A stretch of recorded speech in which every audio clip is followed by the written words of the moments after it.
تھوڑا سا بیہودہ سا ہے. ایک صاحب نے سوال پوچھا, آج کل تو یہ اللہ معاف فرمائیے ہومو سیکشولیٹی کو بڑا فروغ دیا جا رہا ہے نا, کہ کسی کو عورت میں رغبت ہی نہیں ہے, وہ اگر جنت میں گیا تو کیا اللہ اس کی اس خواہش کو پورا کریں گے وہاں؟ اس کا جواب یہی کہ وہ جنت میں جائے گا کیوں؟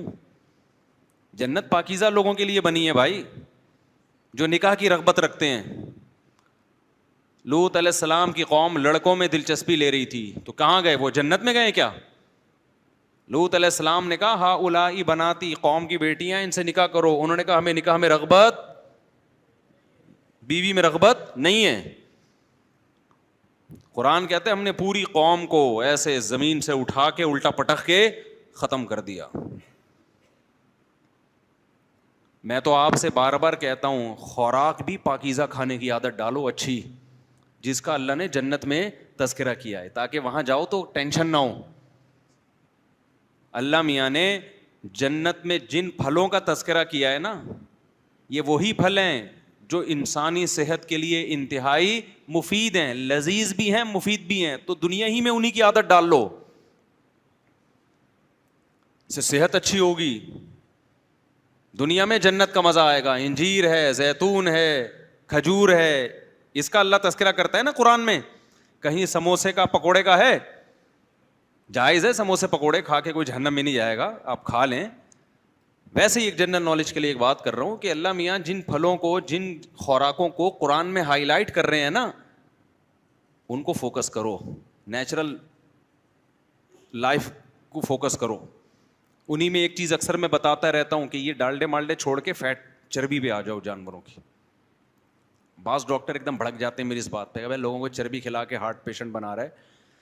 تو ان ڈاکٹر صاحب کی خدمت میں عرض ہے کہ ڈاکٹر صاحب میں صرف چربی نہیں کھلا رہا, میں ان کو پھر پوری لائف اسٹائل چینج کرنے کا حکم دے رہا ہوں نا, کہ پھر ایکسرسائز بھی کرو, بھاگو دوڑو بھی, اور لائف اسٹائل چینج کرو, پھر فیٹ کھاؤ, دمبے کی چربی کھاؤ, اونٹ کی چربی کھاؤ. قرآن سے پتہ چلتا ہے چربی انسانی صحت کے لیے انتہائی مفید چیز ہے. اتنی مفید ہے کہ اللہ نے یہودیوں کو گناہوں کی وجہ سے سزا دی کہ چربی پہ پابندی ہے.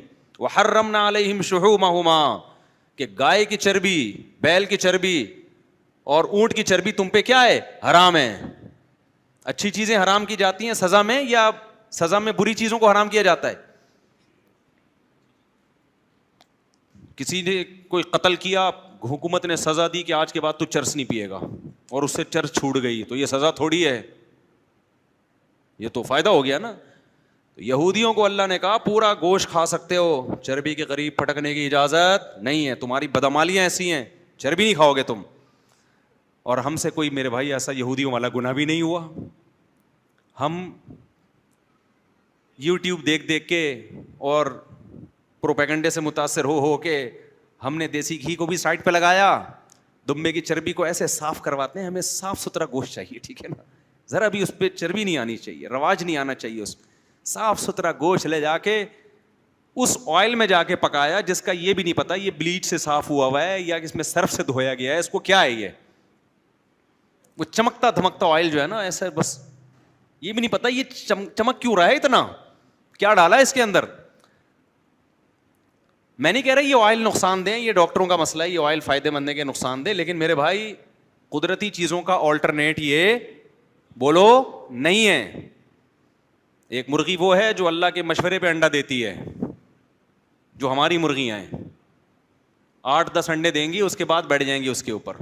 اور ایک وہ مرغی ہے جو تاجر اور جو کمرشل بیسس پہ انڈا دے رہی ہے, صحیح ہے نا, سمجھ رہے ہو. اس کے باپ کو بھی انڈا دینا ہے, وہ اپنی مرضی سے نہیں دے رہی ہے, کیونکہ اگر وہ 8 انڈوں کے بعد وہ انڈوں پہ بیٹھے گی تو وہ جو تاجر جس نے پورا پروجیکٹ لگایا ہے وہ کہے گا میرا خرچہ اتنا ہو رہا ہے, اس کا آؤٹ پٹ کیا آ رہا ہے, کم آ رہا ہے. تو وہ اس نے کچھ کرا کے اس کو ڈیلی بیسس پہ انڈا اس سے نکلوایا ہے. اب بہرحال یہ پہ ڈاکٹر لوگ بہت غصہ کرتے ہیں, یہ کیا باتیں کر رہے ہیں بیٹھ کے, تو ہماری فیلڈ میں کیوں ٹانگ آ رہا ہے. میں تو ویسے ایک جنرل نالج کے لیے ایک بات کر رہا ہوں میرے بھائی, نیچرل چیزوں کا کوئی متبادل بولو نہیں ہوتا. اب ڈاکٹر بھی بعض کہتے ہیں, میں جو بات کر رہا ہوں نا ایسا نہیں کہ ڈاکٹر اس کے سارے خلاف ہیں, بہت سے ڈاکٹر اس کی تائید بھی کریں گے کہ دیسی انڈا اور فارمی میں برابری نہیں ہے. خیر آپ کھائیں جو مرضی کھانا ہے, لیکن میں یہ جلدی سے عرض کروں, آگے پھر چلتا ہوں میں, کہ اللہ میاں نے چربی حرام کی یہودیوں پہ گناہوں کی وجہ سے, لہذا وہ گوشت روکھا کھاتے تھے, چربی میں پکان کے کھانے کی اجازت نہیں تھی.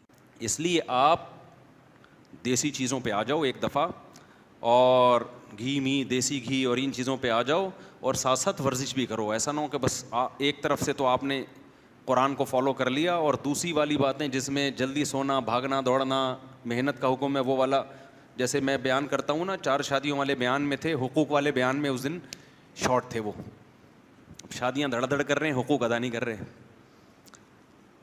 جلدی شادی والے بیان میں تھے, یہ والے بیان میں شارٹ تھے کہ جس اپنے خرچے پہ کرنی ہے یہ, تو ابا کو جا کے تنگ کرنا شروع کر دیا. تو بھائی جلدی شادی کرو لیکن کس کے خرچے پہ؟ اپنے خرچے پہ. میں تو لوگوں سے جب یہ کہتا ہوں نا اپنا خیال رکھو, تو بھی اپنے خرچے پہ کہتا ہوں, اپنا خیال رکھیے گا اپنے خرچے پہ. عام طور پہ یہ جملہ لوگ نہیں کہتے, لوگ صرف یہ کہتے ہیں آپ اپنا خیال رکھیے گا. میں کبھی بھی یہ نہیں کہتا کہ آپ اپنا خیال رکھیے گا, کیونکہ مجھے ڈر ہوتا ہے کہ میرے سے پیسے مانگنے نہ آ جائے کل, کہ میں اپنا خیال نہیں رکھ پا رہا, مجھے اتنے پیسے چاہیے, اور آپ نے کہا تھا کہ اپنا خیال رکھیں تو آپ پیسے دے دیں. تو اس لیے میں فوراً یہ جملہ ایڈ کر دیتا ہوں, آپ اپنا خیال رکھیے, بولو اپنے خرچے پہ. تو غلط بات تو نہیں ہے؟ اچھا تو خیر, تو میں یہ عرض کر رہا تھا کہ وہ 1-2 کیسز آئے نا, وہ چربی پھوڑنا شروع کر دی, پھر پتہ نہیں ان کو کوئی بلڈ پریشر ہائی ہو گیا یا کیا ہو گیا, تو مجھے کہہ رہے ہیں کہ یار اس نے ہمیں چربی پہ لگایا ہے. تو ہم نے آپ کو صرف فیٹ پہ نہیں لگایا, آپ کو پھر ایکسرسائز پہ بھی لگایا ہے, بھاگو دوڑو. اور پھر دوسری بات یہ کہ باقی خوراک کم کرو. اب اگر کوئی حکیم دودھ کے فضائل بیان کر رہا ہے کہ دودھ پینا صحت کے لیے اچھا ہے, آپ نے 3-4 پراٹھے کھائے, اس کے بعد آپ 1 گلاس دودھ پی رہے ہو کہ دودھ صحت کے لیے اچھا ہے, اب اچھا نہیں ہے. وہ تو پراٹھے بھی نہیں ہضم ہوں گے, دودھ بھی نہیں ہضم ہوگا. تو دودھ صحت کے لیے اچھا ہے جیسے پیغمبر نے پیا ہے. ہمارے نبی صلی اللہ علیہ وسلم بھوک میں کھانے کی جگہ دودھ استعمال کیا ہے آپ نے, اور آپ کھانے کے بعد 1 گلاس دودھ پی رہے ہوتے ہو.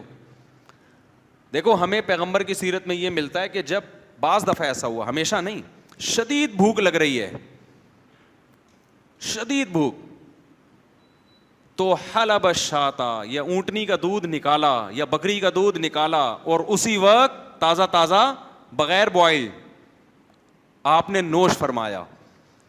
یہ والا دودھ ٹھا کر کے آپ کی باڈی میں جا کے لگے گا. آج جو دودھ پیا جا رہا ہے, ایک تو وہی, اس میں بھی گائے کی اپنی مرضی بالکل بھی بولو نہیں ہوتی, اس کا موڈ نہیں ہے ابھی دودھ دینے کا, آپ نے انجیکشن لگا کے کھینچ لیا. یہ ایسا ہی ہے جیسے ڈاکو, ایک بھکاری آتا ہے آپ سے 1000 روپے مانگتا ہے, آپ کا موڈ ہوتا ہے تو دے دیتے ہو, نہیں ہوتا تو نہیں دیتے. لیکن جب ڈاکو آتا ہے اور بندوق نکالتا ہے تو موڈ ہوگا تو بھی دینا پڑے گا, موڈ نہیں ہے تو بھی دینا پڑے گا. تو اس کی بے برکتی ہوگی نا. تبھی ہم تو کہتے ہیں ڈکیتی کی کمائی میں برکت نہیں ہے. تو یہ جو گایوں بھینسوں سے دودھ نکالا جا رہا ہے, یہ ڈکیتیوں کا دودھ ہے. گائے کی مرضی بول لو نہیں ہوتی, اس کو لگا کے ٹیکا لگا کے نکال کے پتہ نہیں کیا کیا نکل رہا ہوگا, اللہ ہی جانے. کچھ چیزیں میڈیکل سائنس کی تحقیق میں نہیں آتی ہیں لیکن بعد میں آ جائیں گی. میڈیکل سائنس نے یہ دعویٰ تھوڑی کیا ہے کہ ہم تحقیق کی آخری انتہا تک پہنچ چکے ہیں. بھائی ریسرچ ہوتی رہتی ہے, نئی نئی چیزیں آتی رہتی ہیں. اس لیے دودھ کی بات جب ہوتی ہے تو پھر وہ طریقہ جو پیغمبر صلی اللہ علیہ وسلم کا تھا, پیغمبر صلی اللہ علیہ وسلم کا